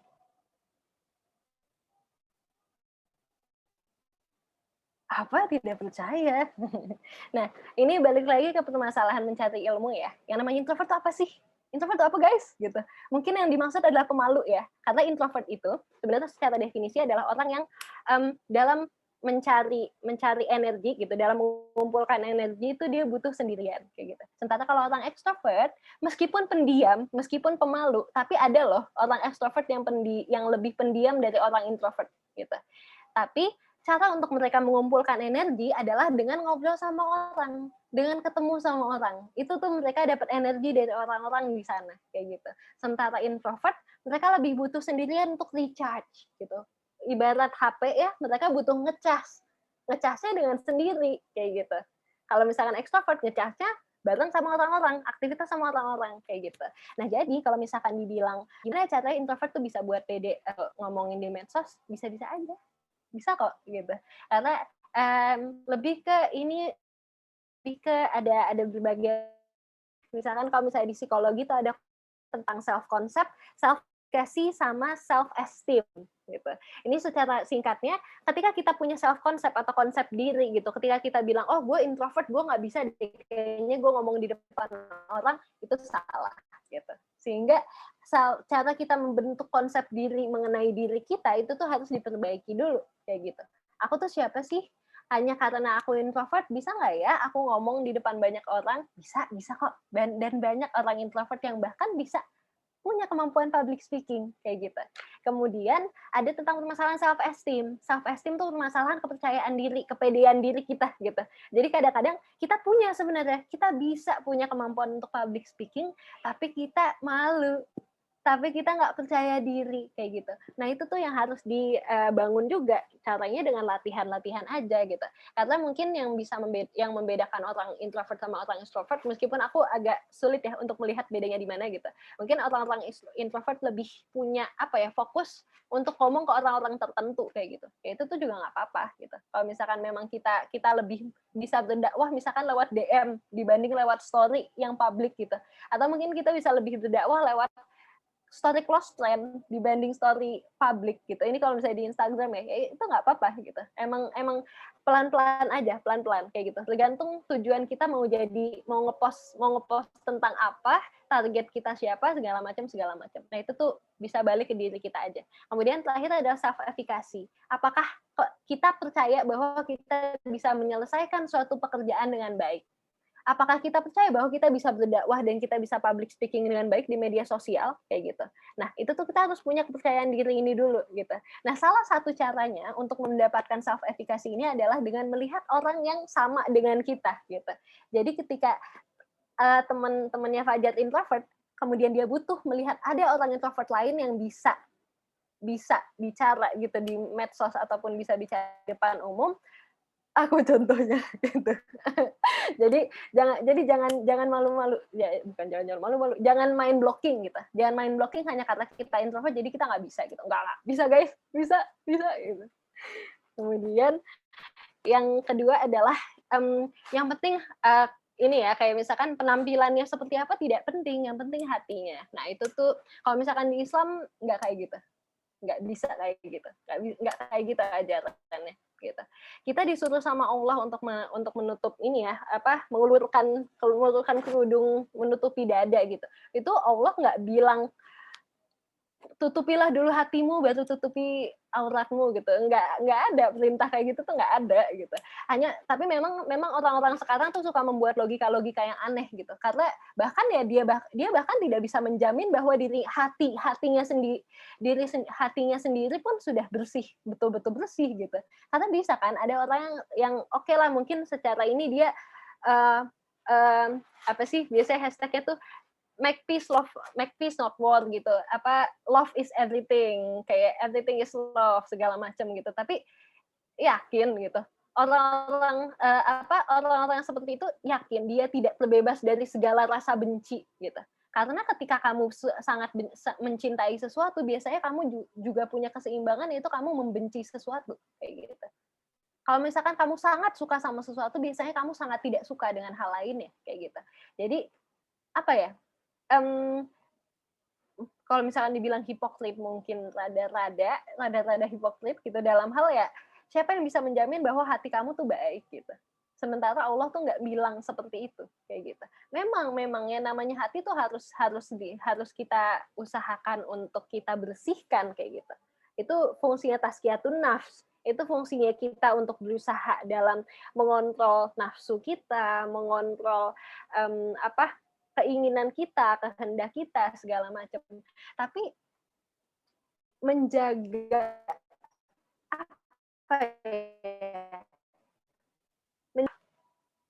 cermin dari hati kayak gitu. Kalau misalkan hati kayak yang tadi sempat aku mention ya, kalau misalkan hati kita memang baik, maka ucapan, niat dan tindakan yang keluar dari kita tuh memang baik kayak gitu. Tapi kalau misalkan dia penampilannya urak-urakan, terus ngomongnya juga banyak bahasa kasarnya, tapi dia mengaku bahwa hatinya tuh yang penting hati gue baik gitu. Apa yang bisa menjamin kalau lu tuh bisa baik terus, misalkan ya kayak gitu. Apa yang bisa menjamin? Nggak ada yang bisa menjamin kayak gitu. Karena kalau boleh menyederhanakan, yang namanya penampilan ya kita bisa bilang kadang-kadang bisa menipu, kadang-kadang enggak juga gitu. Kadang-kadang ya orang yang kebanyakan ngomong kasar ya karena memang pemikirannya kasar gitu. Emang hatinya kasar. Mau dia bisa ngomong itu di depan orang lain atau enggak. Misalnya kan kadang-kadang ada orang yang sadar ya bahwa dia tuh ada orang-orang yang dia harus jaga image, ada orang-orang yang dia nggak perlu kayak gitu. Ada banyak kan contoh orang-orang yang kayak wah secara status dan secara riwayat hidup tuh misalkan dia anak ulama, habis itu dia lulusan pesantren ternama segala macam gitu. Tapi ketika dia sudah menikah, dia ternyata melakukan kekerasan kepada istrinya kayak gitu. Ada bukti, ada orang-orang seperti itu kayak gitu. Sehingga yang namanya penampilan tuh sama sekali bukan jaminan bahwa hati kita tuh baik, sehingga bisa menjamin bahwa niat, ucapan dan tindakan yang keluar dari kita tuh baik, nggak bisa kayak gitu. Sehingga kita harus membedakan aturan itu gitu, bahwa di Islam yang namanya menyucikan dan berusaha untuk memperbaiki diri, membersihkan hati itu tuh perlu, tapi menjalankan aturan-aturan untuk menjaga penampilan kita, menjaga ucapan dan tindakan kita itu tuh juga perlu kayak gitu. Karena dua-duanya mutual gitu. Jadi ketika seiring dengan kita berusaha untuk memperbaiki ucapan, perbuatan, sampai bagaimana kita berpenampilan, itu tuh sebenarnya juga bisa membantu kita dalam memperbaiki hati kita gitu. Jadi itu jangan dilihat one way, tapi mereka both ways kayak gitu. Apakah menjawab, Fajar? Baik Kak, terima kasih Kak. Jawabannya mungkin sudah sangat mumpuni ya, sudah bisa mewakili dari pertanyaan yang saya ajukan. Jadi efek negatifnya yang lain mungkin Kak bisa ditambah ya Kak mungkin. Efek negatif yang lain itu misalnya ada pengguna-pengguna baru medsos, apalagi sekarang anak-anak kecil itu udah pada main kan? Ya, aduh. Medsos. Jadi melihat konten-konten seperti itu ya mengikutilah secara tidak langsung ataupun langsung. Betul. Itu pasti mengikuti, walaupun yang dewasa ini mengatakan itu yang penting hatinya. Anak kecil nggak tahu kan? Enggak. Iya, betul. Jadi mungkin itu saja Kak tambahan. Terima kasih Kak. Makasih banyak, Jar. Benar. Nah, kalau misalkan anak kecil itu beda kasus ya. Di mana anak kecil itu mereka akan mengikuti apa yang bisa mereka lihat dan apa yang bisa mereka dengar. Mereka nggak ada urusan hati gitu, karena anak kecil tuh nggak ngelihat hati, meskipun mereka bisa secara intuitif merasakan orang baik dan orang jahat gitu ya. Ada anak-anak yang bisa seperti itu kayak gitu, tapi mayoritas yang mereka lihat adalah apa yang bisa mereka lihat dan apa yang bisa mereka dengar kayak gitu. Makanya sebenarnya yang namanya media sosial dan ngasih gadget untuk anak kecil sehingga mereka bisa melihat konten secara sembarangan di medsos itu tuh harus hati-hati banget, karena pada akhirnya mereka bisa meniru sesuatu tanpa mereka tahu apakah itu benar atau baik atau enggak gitu. Mungkin ada metode belajar yang menceburkan diri dulu baru tahu salahnya apa ya gitu. Mungkin ada metode di sana gitu, yang mana kita perlu merasakan dulu medsos tuh ampasnya seperti apa, baru kita tahu ampasnya medsos gitu. Tapi untuk anak kecil, ya dikurang-kurangin lah gitu. Mereka, janganlah gitu. Kayak kalau misalkan nanti, kalau misalkan udah kecebur, jangan lupa dibantu untuk dikoreksi di masa depan. Gitu. Ya, ini Kak rekomendasi saya sih memang ada Kak di online. Kalau kita mau beli metode pengajaran untuk anak itu ada mendidik anak tanpa kasar sama mendidik anak tanpa marah. Dua buku itu menjadi panduan Kak. Waktu itu saya pernah baca bukunya, karya dosen saya. Namanya Pak Syafi'i Syaragi. Beliau bikin buku itu dengan metode cara mendidik anak tanpa kasar dan cara mendidik anak tanpa marah. Boleh itu rekomendasi Kak. Betul. Nice. Sama satu lagi Facebook dari channel YouTube siapa gitu pokoknya. Karya Habib mendidik anak tanpa handphone, ada itu. Oh ya, nice. YouTube-nya, lupa saya namanya channel YouTube-nya. Boleh. Makasih banyak, Pal, si rekomendasinya. Tapi memang benar sih teman-teman. Aku punya concern juga ke parenting gitu, dan aku sangat benar-benar merasakan bahwa jadi orang tua tuh memang adalah pekerjaan paling luar biasa ya di dunia ini gitu. Karena sesulit itu gitu untuk menjaga anak, untuk merawat anak, dan mengajarkan mereka untuk menjadi manusia yang baik itu tuh susah banget gitu. Kalau misalkan kita salah, ini anak tuh bisa jadi pembunuh di masa depan gitu. Kalau misalkan kita salah, ini anak tuh bisa menzolimi ribuan orang di masa depan. Kalau misalnya dia jadi presiden, tapi kita nggak bisa mengajarkan dia tentang ketulusan, tentang bagaimana hati itu tuh harus terus dijaga, bagaimana kita nggak boleh sombong, segala macam, itu orang bakal ngezolimin, ini anak bakal ngezolimin jutaan orang bisa jadi di masa depan kayak gitu. Jadi iya sih, benar. Ini agak OOT ya teman-teman. Cuma harus meng-highlight tentang permasalahan penggunaan media sosial untuk anak-anak itu tuh harus banget sih. Makasih banyak nih Pak, makasih juga ya Jat ya. Ya, terima kasih juga Kak. Sip.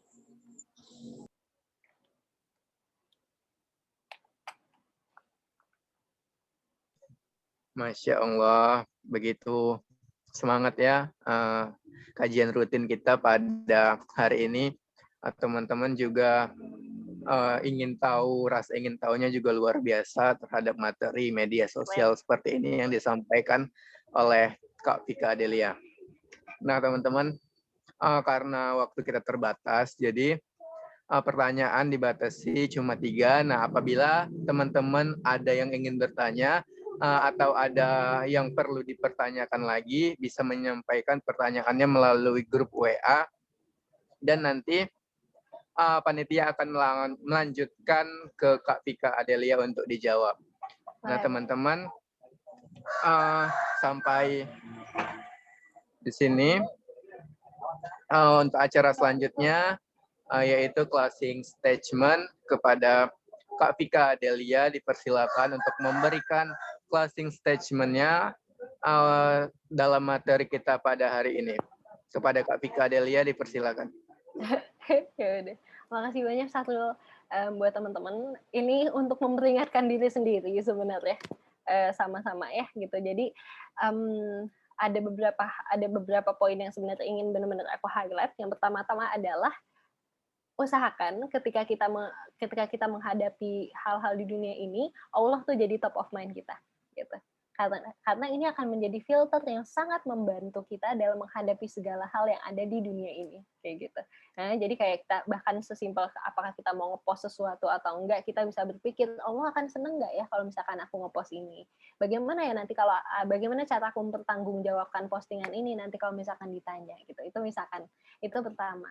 Kemudian yang kedua, fokus dalam membersihkan hati sebenarnya bagaimana cara kita untuk supaya bisa tetap sadar gitu.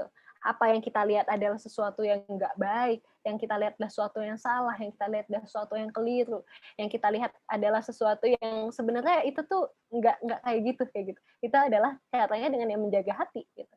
Kita jaga hati kita, tapi jangan menolak hal-hal yang memang sudah lazimnya ada gitu. Misalkan dulu tuh aku pernah karena nafsu itu tuh suka digunakan untuk sesuatu yang negatif gitu ya. Akhirnya jadi aku mikir kayak nafsu tuh negatif gitu. Padahal enggak, nafsu tuh emang harus ada gitu. Kita tuh harus punya nafsu. Nafsu tuh netral dia. Kita butuh nafsu makan kayak gitu ya. Karena kita butuh makan sebagai manusia gitu. Kita butuh nafsu-nafsu tertentu untuk bisa menjaga keberlangsungan kita kayak gitu. Tapi memang nafsu ini tuh harus bisa dikontrol kayak gitu. Dia harus bisa dijaga. Habis itu yang ketiga, boleh silakan berdakwah di medsos gitu, tapi dijaga hatinya lagi dalam hal jangan sampai ini tentang kita.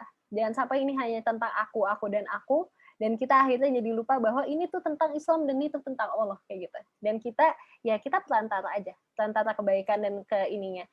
Kalau misalkan orang jadi ingat sama kita, ya anggaplah kita bisa lihat itu sebagai tanggung jawab sebenarnya. Itu adalah sebagai amanah dari Allah. Makin banyak orang yang percaya sama kamu, maka makin berat juga amanah ini untuk kamu kayak gitu. Kalau misalkan kamu bisa menjalankan ini dengan baik, maka ini bisa menjadi pahala dan ridho Allah untuk kamu. Tapi kalau misalkan kamu nggak menjalankan ini dengan sesuai yang harusnya seperti apa gitu, dan malah membuat kita mengidolakan diri kita sendiri dibanding fokus kepada dakwahnya gitu ya, tanggung jawab dan amanah untuk mempertanggungjawabkan itu tuh juga makin besar dosanya kayak gitu. Sekian teman-teman, jangan lupa kalau misalkan kita melakukan suatu kebaikan itu tuh dikali lipatkan, tapi ketika kita melakukan kesalahan itu tuh kesalahannya satu aja gitu, satu kesalahan sama dengan satu, tapi satu kebaikan itu dikali-kali lipatkan kayak gitu, dan itu adalah bukti bagaimana sayangnya Allah ke kita kayak gitu. Terima kasih semuanya. Untuk kurang lebihnya mohon maaf, banyak sekali kurangnya sebenarnya. Semoga ada kebermanfaatan yang bisa teman-teman ambil. Terima kasih banyak. Jazakumullah khairan. Assalamualaikum warahmatullahi wabarakatuh. Waalaikumsalam warahmatullahi wabarakatuh. Baik, terima kasih kepada Kak Vika Adelia yang telah memberikan ilmu, wawasan, serta sharing-sharing pengalaman dengan kami pada hari ini dalam acara kajian rutin OKOC 1.0 yang diadakan oleh Ukmi Ar-Rahman Unimed. Nah, sebagai penghargaan kami memberikan berupa sertifikat kepada Kak Vika Adelia sebagai pemateri dalam acara kajian rutin pada hari ini.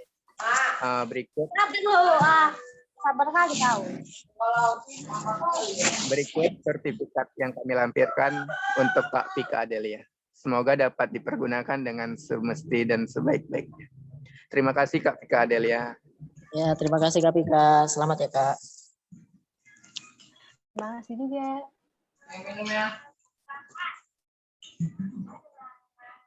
Baik, untuk acara selanjutnya yaitu dokumentasi seluruh partisipan, baik panitia, pemateri, MC maupun seluruh peserta.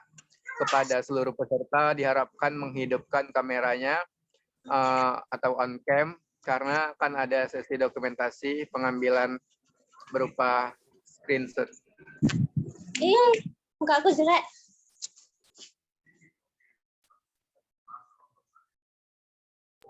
Kepada seluruh partisipan diharapkan menghidupkan kameranya.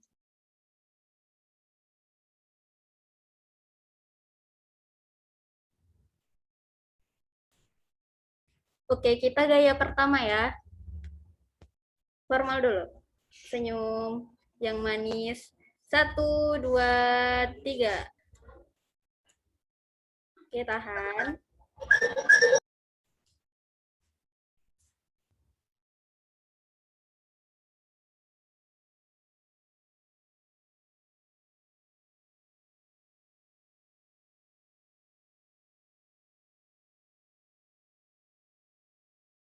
Sekarang kita gini ya, teman-teman. Oke. Karena nama kajian kita OKOC. 1, 2, 3. Sip, tahan.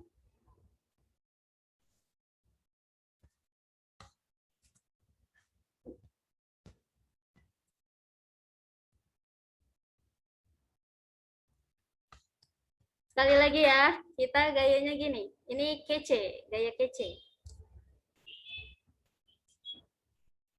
Oke, 1, 2, 3. Terima kasih banyak, teman-teman.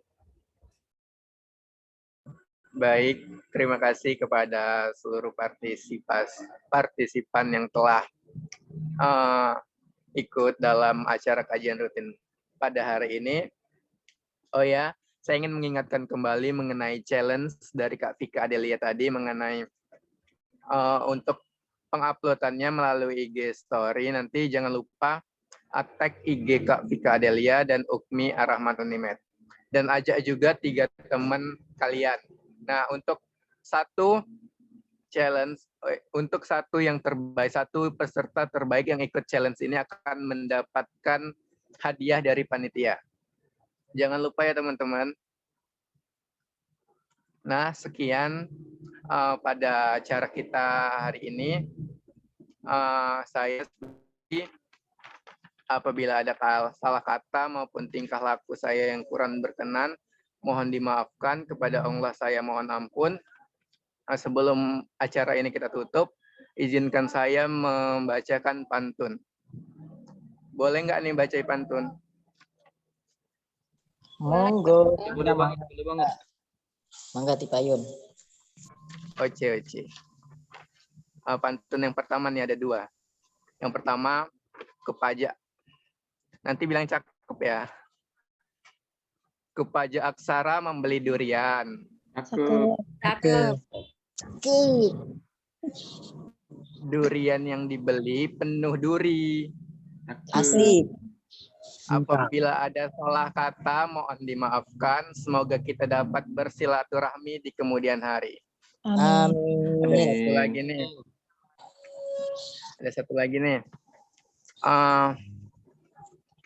Alkohol primer menjadi aldehid karena teroksidasi. Jika dibiarkan menjadi asam karboksilat. Jangan lupakan abang tampan yang jadi MC. Semoga kita mendapat berkah dunia dan akhirat. Amin. Ya. Masya Allah, sekian dari acara kajian rutin kita pada hari ini. Saya sebagai MC undur diri. Sekian dari saya. Wabillahi taufik wal hidayah. Wassalamualaikum warahmatullahi wabarakatuh. Waalaikumsalam warahmatullahi wabarakatuh. Warahmatullahi wabarakatuh. Terima kasih kepada Teh Vika Adelia. Terima kasih, Teh Vika. Terima kasih banyak semuanya. Kita pulangkan. Izin live ya. Sudah salah. Iya, Jangan lupa salat zuhur.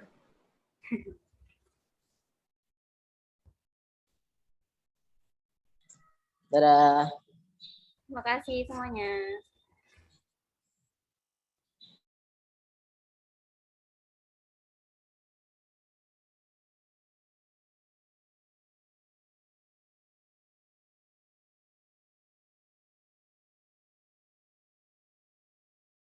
Semangat. Yeah.